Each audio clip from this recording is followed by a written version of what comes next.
간단하게 좀 합격 예측 관련돼서 좀 말씀을 좀 드리겠습니다. 그냥 시뮬레이션 하면 좀 이렇습니다. 그냥 제가 뭐 작년에도 이 설명을 드렸는데 95.9점 점수고요. 점수에 분포된 인원이 이렇게 배정이 됐다고 가정을 그냥 해보겠습니다. 간단하게. 만약에 모집인원이 10명이라고 칩시다. 10명. 10명이면 자, 이제 물론 이제 우수보통 미흡이라는 개념이 있어야 되는데 면접에 우수를 받으면 필기 성적 상관없이 무조건 합격. 반대로 미흡이면 필기 성적 상관없이 무조건 불합격, 최종 불합격. 그다음에 우수가 받은 만큼 정원을 채우고요. 그 다음에 남는 정원의 인원만큼을 보통 받은 분들을 성적순으로 채웁니다. 참고로 우수의 비율은 한 10에서 15% 정도 됩니다. 한 조 9명당 1명꼴 정도 생각하시면 되니까 뭐 얼추 한 12, 3% 정도 평균값으로 생각하시면 될 것 같습니다. 미흡은 이제 예년과 올해가 좀 다를 수는 있는데요. 뭐 꼭 줘야 되는 건 아니지만 정원을 조절하기 위해서 예전은 좋습니다. 어느 정도는 맞추기 위해서 뭐 그 얘기를 잠깐만 좀 드리도록 하겠습니다. 이렇게 됐으니 모집 10명이라면 여기까지가 11명이잖아요. 그러면 이제 인사신자 담당자라고 생각을 해보세요. 내가 성적을 딱 뽑았더니 오 점수가 이렇게 나왔네. 원래 땡땡 직렬은 10명을 뽑아야 돼. 그럼 어디까지 필기 합격자를 낼까요? 여기까지 낼 수 있어요. 그러면 10명 정원에 11명이 필기 합격자가 되겠죠. 그러면 필합 배수라고 보통 말하는 건 이제 1.1배수가 되는 겁니다. 근데 잘 1.1배수까지는 잘 안 하고요. 1.2배수 정도 넘어가는 거를 많이들 해요. 참고로 규정상으로는 1.5배수 이내에 필기 합격자를 내도록 되어져 있습니다. 단 동점자가 오버가 되면 넘을 수도 있어요. 가끔 1.6배, 7배 되는 경우가 있는데 그거는 그만큼 요 마지막에 어마무시하게 동점자들이 있었다는 뜻입니다. 올해는 이따 말씀드리겠지만 규정이 바뀌면서 이게 좀 큰 의미값이 이제 없어져 버리긴 됐습니다.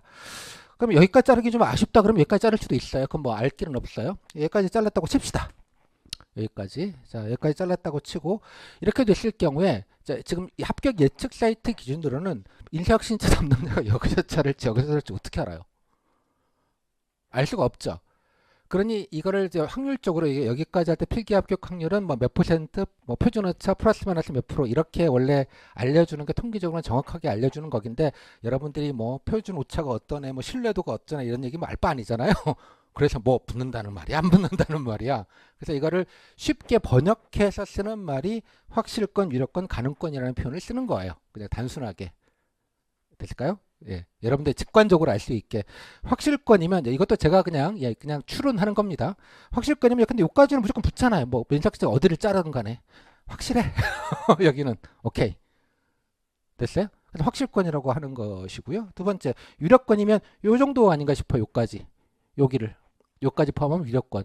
가능은 뭐야? 더 뽑으면 뽑을 수도 있고 아닐 수도 있고 좀 애매해. 이런 느낌으로 이해하시면 될 것 같습니다. 오케이. 그래서 이 정도 느낌으로 좀 이해를 하시면 대략 제가 좀 러프하게 말씀드리는 거고 각 학원별로 뭐 고유의 어떤 그 표현 방식이 있을 거라고 생각은 합니다만 그 러프하게 이 정도로 보시면 좋겠고 결론적으로는 확실권이면 그냥 뭐 필값 되겠군 이렇게 생각하시면 될 것 같고요. 유력권이면 뭐 거의 된다 보시면 될 것 같아요.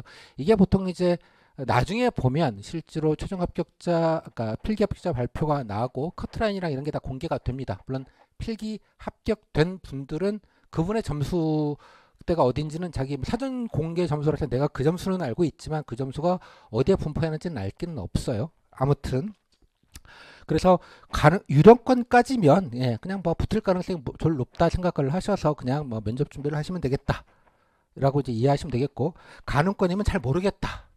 이거는 이제 옵션이죠. 근데 내가 뭐 다른 지방직 준비를 안 하는데 여기다 그러면 뭐 놀면 뭐 해요. 그죠? 면접 준비를 하지. 뭐 내년에 또 쉴 거잖아요. 국가직 면접은 내년에도 달라지지 않습니다. 에이, 논이 뭐 하냐? 뭐 조금 더 하지 뭐. 아니면 말고. 뭐 다, 뭐 수강해도 환불도 해준다는데, 뭐 굳이. 뭐 이렇게 하시면 되는 것입니다. 여기까지 됐을까요? 다음 또뭐 많은 분들이 또 얘기하시는 게 뭐 자꾸 점수를 넣었다 빼요. 무슨 허위 점수가 있는 것 같아요. 막, 이렇게 막 하시잖아요. 통계를 낼 때 그런 걸 다 감안하고 보정을 하는 겁니다. 예년에는 어느 정도 점수 시간대에 어느 정도 입력이 됐는지에 대한 데이터들도 상당히 누적이 돼 있을 거고요. 그래서 몇 명에서 내 등수는 의미가 없어요. 절대 등수는 몇 프로가 입력했는지도 중요하지 않고요. 물론 입력자가 많으면 많을수록 이 데이터의 정교함은 높아지는 건 맞긴 하나 그렇게 엉뚱하게 차이 나진 않습니다. 그래봐야 한두 문제, 한 문제 플러스 마이너스 가지고 차이가 이렇게 왔다 갔다 하는 정도 수준이지 갑자기 뭐 몇 문제 차이가 갑자기 확 벌어지거나 이런 일은 없습니다. 참고로 이게 통계 이거 분석하고 프로그래밍을 하는 게 쉬운 일이 아니고요. 이게 고도의 예, 이것 때문에 여러분들이 그걸 넣고 입력을 하는 것입니다. 그래서 너무 등수연연하지 마셔라. 오케이, 그냥 여기 나와 있는 요게 믿으시고 유력거리만 웬만하면 붙겠구나 이 정도로 늦게만 생각을 좀 하시면 좋겠습니다. 기술적인 말씀을 좀 드리면 만약에 모집자는 12명이면 어떻게 돼? 자, 11명이에요. 자, 한 가지 말씀을 드릴게요. 모든 응시생들이 보통을 받는다고 가정을 하겠습니다. 예, 우수 미흡 없고요. 그 보통을 받으면 그냥 이분들은 전부 성적수로 붙는 거예요. 그러면 10명 정원이었다고 가정을 했잖아요. 그럼 몇 가지 필기 합격을 했어요. 쫙 했더니 성적순이니까 여기 중에서는 원래 3명만 돼야 되는데 그죠? 뭐 어떻게 점수가 같으니까 이분은 분배할 방법이 없잖아요. 그러니까 4명 다 붙는 거예요. 그래서 정원은 10명이었지만 최종은 11명이 붙는 겁니다. 개념이 되셨죠? 만약에 여기까지 뽑았어요. 필기 합격을. 그러면 어떻게 될까요? 결과는 달라지지 않습니다. 여기 있는 분들은 다 붙고 여기는 다 떨어지고 이런 구조가 나오는 것입니다. 됐죠? 만약에 우수를 받았는데 여기에서 한 분이 우수를 받았어요. 정원이 10명인데 이분은 무조건 붙고 시작하죠. 예. 그럼 나머지 정원이 10명이니까 여기서 9명을 채워야 될 거예요. 그러면 9명을 채우면 하나, 둘, 셋, 7명, 8, 9명만 채워야 되는데 이 2명은 점수 같으니까 그냥 같이 붙는 거죠. 그럼 이런 정원이 10명인데 총 12명이 붙는 겁니다. 단순한 로직이에요. 됐을까요? 정원이 만약에 8명이라고 합시다. 네? 정원 8명, 정원. 여기서 한 명이 혹은 여기에서 한 명이 우수를 받았어요. 이분이 뭐 붙고 시작하니까 위에서 평창적 순을 7명만 붙이겠죠. 그럼 여기서 잘리겠죠. 있을까요? 이렇게 되는 구조입니다. 어렵지 않죠? 뭐 복잡한 거 없어요, 여러분들. 물론 이제 배수를 얼마나 뽑고 동점자가 얼마가 될지 아주 정확한 거는 필기합격자 발표가 나와 보고, 물론 필기합격자 발표가 나온다고 해서 요 점수에는 몇 명이에요 이런 걸 알려주진 않습니다. 뭐 당연하게 여러분들이 뭐 각종 예측 사이트나 이런 걸 보면서 아 내가 커트라인에 걸렸구나. 내가 커트라인인지는 알죠. 왜냐면 커트라인은 공개가 되니까. 여기에서 잘랐어요 라는 해서 내가 90점이면 내가 커트라인이구나 알아요. 근데 여기에 내가 몇 명 있는지는 알 길이 없습니다. 그죠? 물론 학원 예측 사이트에서 대충 이 정도다라는 거 보고 뭐 카더라 이런 얘기들 또 여기 아주 소수 징일 분들은 또 이렇게 같이 따라서 톡방이 있어서 서로 점수를 까. 그래서 아 몇 등이군 뭐 이런 얘기들을 서로 하시는 분들도 일부 계실 수 있습니다. 뭐 그거는 뭐 사정에 따라 좀 다를 수 있을 것 같아요. 이거 되실까요? 그래서 이 규정에 따르면 어느 정도는 그 정원보다는 좀 더 뽑힐 가능성이 높았습니다. 예년에도 보면. 하지만 일부 직렬 예컨대 세무 예를 들자면 대표적으로 그 정원을 거의 딱 맞춰요. 맞춰왔어요. 뭐 선거행정 이런 데는. 그럼 어떻게 했을까요? 잘 생각을 해보시면 정원이 10명이에요. 그죠? 10명인데 다 보통이라고 칩시다. 그러면 한 명이 다 무조건 붙어야 되잖아요. 이게 정상값이에요. 근데 희한하게 왜 인원이 많으면 이 인원 동점도 어마무시하게 많을 거잖아요. 당연하게. 희한하게 1.1배수라고 칩시다. 여기까지만 필기를 붙었어요. 1.1배수야. 근데 정원이 10명이니까 우린 다 붙는 줄 알았어. 근데 딱 결과를 나와봤더니 10명만 붙은 거야. 그 말은 무슨 말일까요? 누구 한 명을 미움을 줬다는 뜻입니다. 그게 이 사람인지 이 사람인지는 알 길은 없어요. 됐어요? 이 사람이 면접을 못 봤을 수 있죠. 당연히. 하지만 그 못 본 게 절대적으로 못 본 거냐 상대적으로 못 보냐는 건 다른 얘기라는 뜻이에요. 그죠? 그래서 한 명 미흡을 그냥 줘버린 거예요. 그냥. 왜? 정원을 맞추려고. 그래서 일부 직렬은 매년 모집 인원과 최종 합격 인원이 똑같아요. 이 방법 이렇게 미흡을 그 숫자만큼을 의도적으로 주지 않으면 못 맞추는 그 외의 가능성은 존재하지 않아요. 이걸 미흡 할당이라는 표현을 쓰는 건 적절하지 않은 것 같고요.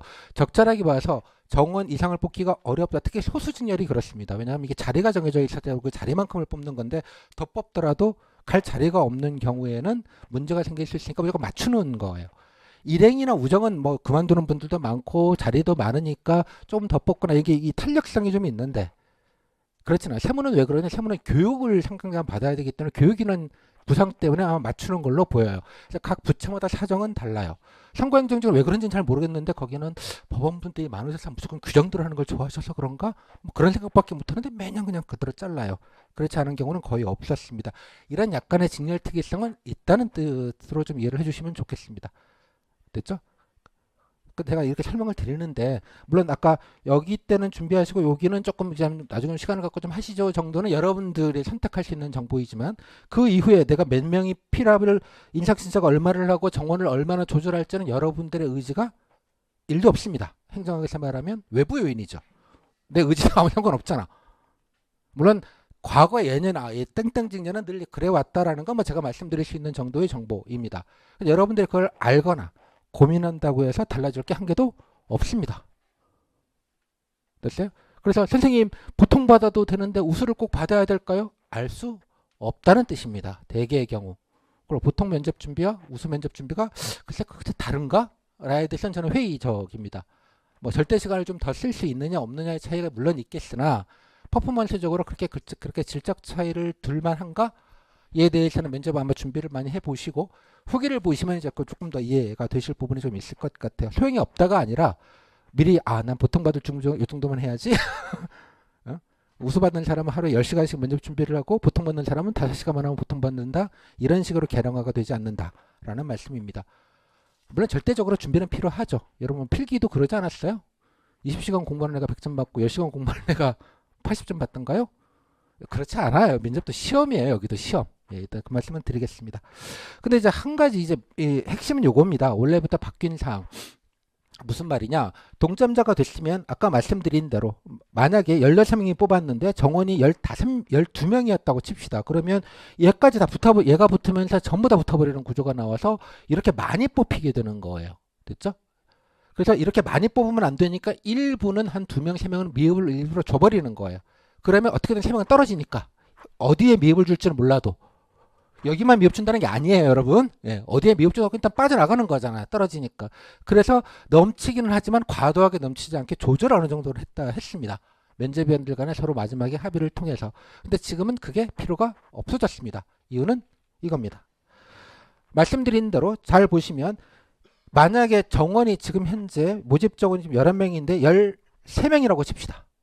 13명. 그럼 다 보통 받으면 13명 여기까지 걸리죠. 여기서 2명을 뽑아야 되는데 점수가 원래는 같았기 때문에 다 붙어서 여기서 2명을 고를 수가 없어서 최종 합격을 했던 거예요. 그래서 13명이었지만 실제는 15명이 붙었던 겁니다. 떨어져서 한꺼번에. 하지만 지금은 이 안에서 다시 뭘 본다?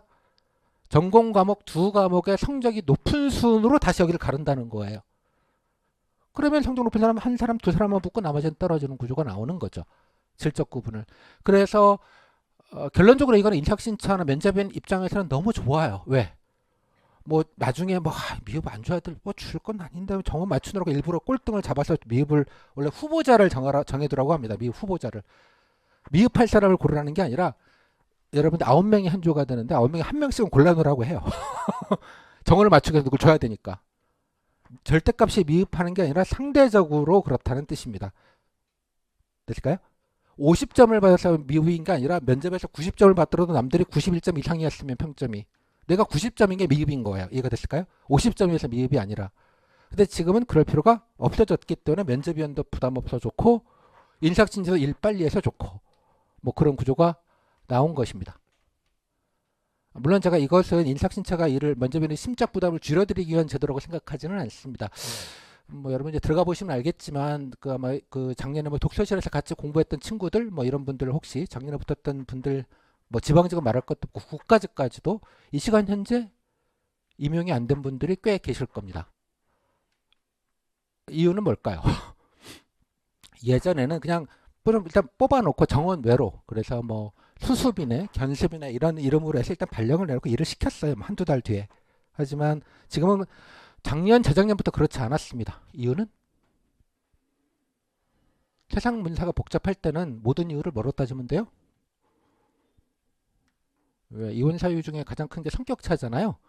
성격차의 본질로 들어가면 다시 핵심은 돈 문제입니다. 결론은 뭐 단순해요. 돈이 없어요. 예산이. 그것까지 통제를 하고 있는 상황입니다. 그러다 보니 그냥 빈자리가 나야 데리고 오다 보니 한 명씩 임명되는 거예요. 그래서 맨날 전화해서 선생님 저는 어디까 언제쯤 한 7월쯤 될 것 같은데 아직 정확히 잘 모르겠거든요. 왜 정확히 모를까요? 갑자기 결혼이 뭐 무슨 휴가 장기 휴가가 나거나 뭐 병가가 나거나 출산휴가를 가서 인원이 빠지면 충원할 수 있으니까 그때 저 언제부터 출근하세요? 일주일 전에 막 연락 오고 그래요. 어디로? 세종으로요. 네? 일주일 만에요? 뭐 제가 금요일날 연락받고 월요일부터 출근하라는 경우도 봤어요. 그러니까 그렇게 공무원이 그러고 싶겠어요? 재작년부터 벌어진 일이에요, 이게. 그러니까 세상이 뉴스에 나오는 것과 다른 세상들이 실제 리얼 월드가 있습니다. 아마 그런 영향이 아닌가 싶어요. 그래서 조금이라도 더 뽑는 거가 여러 가지로 이제 부담스러워지는 거라고 보여져요. 그래서 이런 제도 개편이 있지 않았을까라고 저는 개인적으로 뇌피셜입니다. 이 부분은 왜 굳이 이렇게 했을까? 그러면 이제 이따 통계를 보여드리겠습니다만 그럼 예전엔 그러면 얼마나 더 뽑았길래 정원보다? 아까 일부 직렬은 안 그런 직렬도 있다고 말씀을 드렸죠. 시당초 그냥 딱 잘라서 뽑는 직렬. 그래서 통계적으로 보면 한 2에서 4% 5%였습니다. 여러분들이 원래 한 뭐 몇 명 되는지 제가 잘 모르겠는데만 한 뭐 2,000명이라고 치면 그게 한 많아봐야 5% 정도. 일부 직렬, 특히 뭐 행정, 우정, 뭐 예를 들면 이런 직렬들, 뭐 이런 데서 조금 더 뽑는 경우가 있었고요. 기술직을 조금 더 뽑는 경우들이 좀 있었습니다. 어차피 기술직 분들은 뭐 지방직으로 빠지시는 분들도 많고 원래는 조금 더 여유 있게 해야 하나 지방직으로 가시는 분들이 좀 많다 보니 정원이 어느 정도 맞춰지는 것이긴 하거든요. 근데 뭐 그 정도로 좀 빡빡하게들 하시는구나 이런 생각이 좀 들었습니다. 그래서 여러분들을 무슨 전문성을 강화하자고 이런 제도가 들어온 개념은 아니에요. 아무리 그래도 그렇지 국가 공무원이 여러분 힘없는 수험생들 무슨 목을 졸라가지고 여러분 뭐 당신들 편하자고 하겠습니까? 뭐 그런 생각은 하지 마시고요. 뭐 수험과에는 뭐 이상한 얘기들이 많이 있길래 이 제도의 본질을 이해하고 나시면 아 이런 개념이구나 그렇게. 그래서 결론적으로 아마 올해는 뭐 꼭은 아닌지 모르겠지만 대부분 다 그냥 정원에 그냥 맞춰서 뽑겠다라는 거를 이런 제도 변경으로 좀 확인을 해준 게 아닌가. 뭐 그 정도로 좀 정리를 하실 수 있을 것 같습니다. 이해되셨죠? 뭐 그 얘기는 여러분 알 바 뭐고요. 솔직히 뭐 내가 얼마나 뽑아줄지 내가 결정할 바 아니잖아요. 예, 그냥 이상한 얘기 휩쓸리지 말라는 정보차원에서 말씀드리는 것이고 지금 현재 여러분 찾아 중요한 건 이겁니다. 그래서 이 정도는 그냥 준비하시고 여기는 뭐 제가 결론적으로 말씀드리겠지만 지방직 보는 분들은 지방직 공부 좀 하시고 다만 이제 손 놓고 있긴 좀 뭐하다 싶으시면 뭐 이따 말씀드리겠지만 면접 과목이 세 과목입니다. 경험과제, 상황과제, 5분 발표. 그 중에 한 과목 경험과제 하나만 뭐 틈틈이 조금 해놓고 필기 합격 확인이 되면 그 다음에 한 3주 정도 시간이 있으니 3주면 충분합니다. 물론 그 3주를 또 지방직 때려치고 이게 몰빵하면 갑자기 또 면접 끝나고 지방직 한 2주 준비하려면 또 고통스러우실 거거든요. 그래서 좀 어느 정도 밸런스를 좀 잡아가면서 하시는 여러분 심기공에는 그게 좋지 않을까 정도 생각은 좀 들고 물론 아까 말씀드린 대로 뭐 지방직을 아예 뭐 시험을 안 보시는 분들이거나 그런 분들이면 뭐 그냥 준비를 해놓자. 뭐 그게 좀 더 낫지 않나 생각을 합니다. 다른 게 없다면 그게 여러분들에게 중요한 정보다. 그 다음에 여기 밑에서 세밀하게 막 등수 뭐 보통 받아야 될까 우수 받아야 될 거라는 얘기는 조금 성급하거나 예단이거나 불확실한 정보에 기반한 것이어서 그런 거에 기반해서 의사결정하시는 거는 그렇게 바람직해 보이진 않는다. 어느 정도는 모호할 수밖에 없다는 거고요. 다시 말씀드리면 여러분 필기 합격자 발표가 나도 내가 도대체 점수 분포에 어디에 들어가 있는지 커트라인이 아닌 이상 한 점 높은긴 한데 여기 몇 명이나 있지 이런 걸 알 수가 없는 거예요. 즉 점수 인원의 분포를 모르기 때문에 어차피 확실하게 뭔가를 결정하고 하기는 현실적으로 어렵다. 애시당초가 이게. 따라서 너무 여기에 대해서 연연하진 마셔라. 됐을까요? 여기까지 정리하겠습니다. 네.